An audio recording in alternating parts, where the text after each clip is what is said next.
Hey everybody, welcome to another Purple Insider Extra. Matthew Collar here, outside of TCO Performance Center, previewing Minnesota Vikings training camp. And now, the preview that every single one of you has been on the edge of your seats for. Sure, we talked about the skill positions. Yes, we talked about the quarterback. I've heard that matters.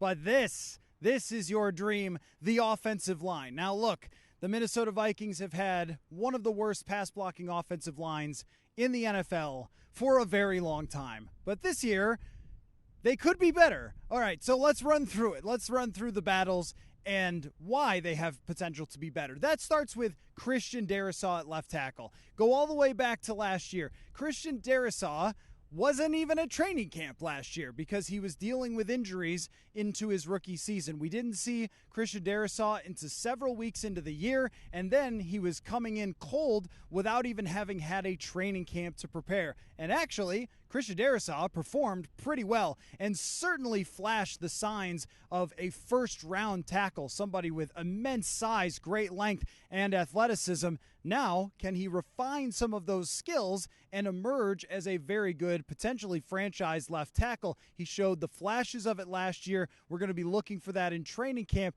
How does he look on a daily basis? And oh, by the way, he's going to have some great competition going against Za'Darius Smith and maybe Danielle Hunter if they're moving him from side to side. Going to the left guard position, you have Ezracleveland, started last year. He was moved from, if you go back to college, left tackle, to then right guard, to then left guard. And now, for the first time in a long time, Ezracleveland gets to play the same position 2 years in a row. How about that?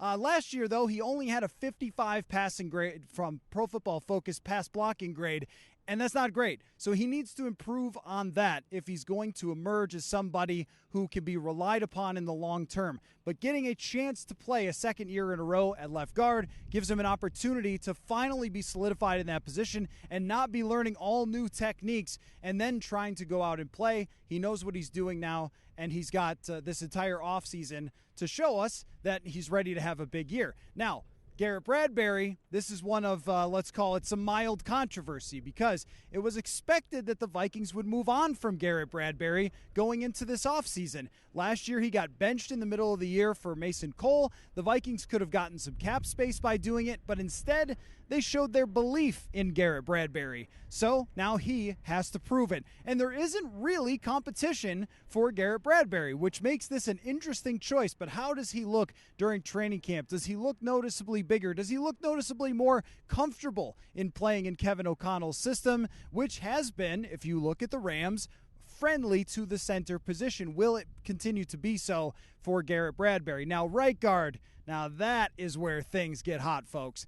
You have Chris Reed and Jesse Davis, who are the guys that at least appear at this moment as we head into training camp to be 1 and 2 battling for that position, or let's call them 1 and 1A. As it's an even race going in between the two veterans. Chris Reed played for Carolina 2 years ago, Indianapolis last year, and showed that he has the ability to be a starter in the NFL. Now, Jesse Davis was playing at tackle, but has somewhat of a history at guard, so he's moving a little bit of positions here, trying to earn that starting spot. Behind them, things get very interesting because the Vikings spent a second-round pick on Ed Ingram. Now, assuming that Ezracleveland is locked in at left guard, where Ed Ingram played in college, that means he's going to probably see his snaps at right guard where there's an actual competition, or maybe move in between both spots. That will be something we're watching. And then, remember that guy, Wyatt Davis. He still exists. He was drafted in the 3rd round out of Ohio State.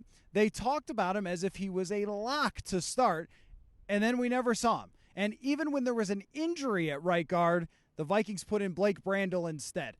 So this year, this training camp, will Wyatt Davis be in better shape? Will he be more prepared to battle for the right guard position? Will he be the NASCAR that starts in 43rd and finds his way to the top of the race? It's really similar, right?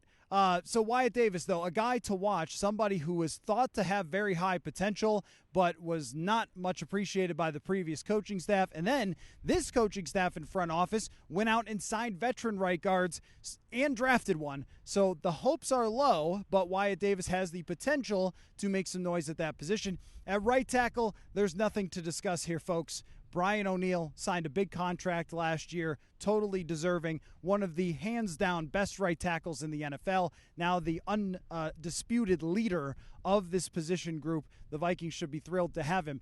But behind him, now remember Oli Udoh last year had to move positions. Now he's back to being a swing tackle, but they also have Blake Brandel still as well. So there are battles going on for the backup positions on the offensive line. If you're not jacked right now, what are you doing? So, okay, that's our offensive line. Make sure you go check out those other more uninteresting position groups, quarterback, running back. We threw in the fullbacks, even fullback. So make sure you go check those out. And go to Purple Insider, wherever you get your podcasts. Every day we're doing long podcasts because I have endless energy for football. PurpleInsider.com, where you can sign up for the newsletter, check out all of our written stuff there, and we will see you at training camp.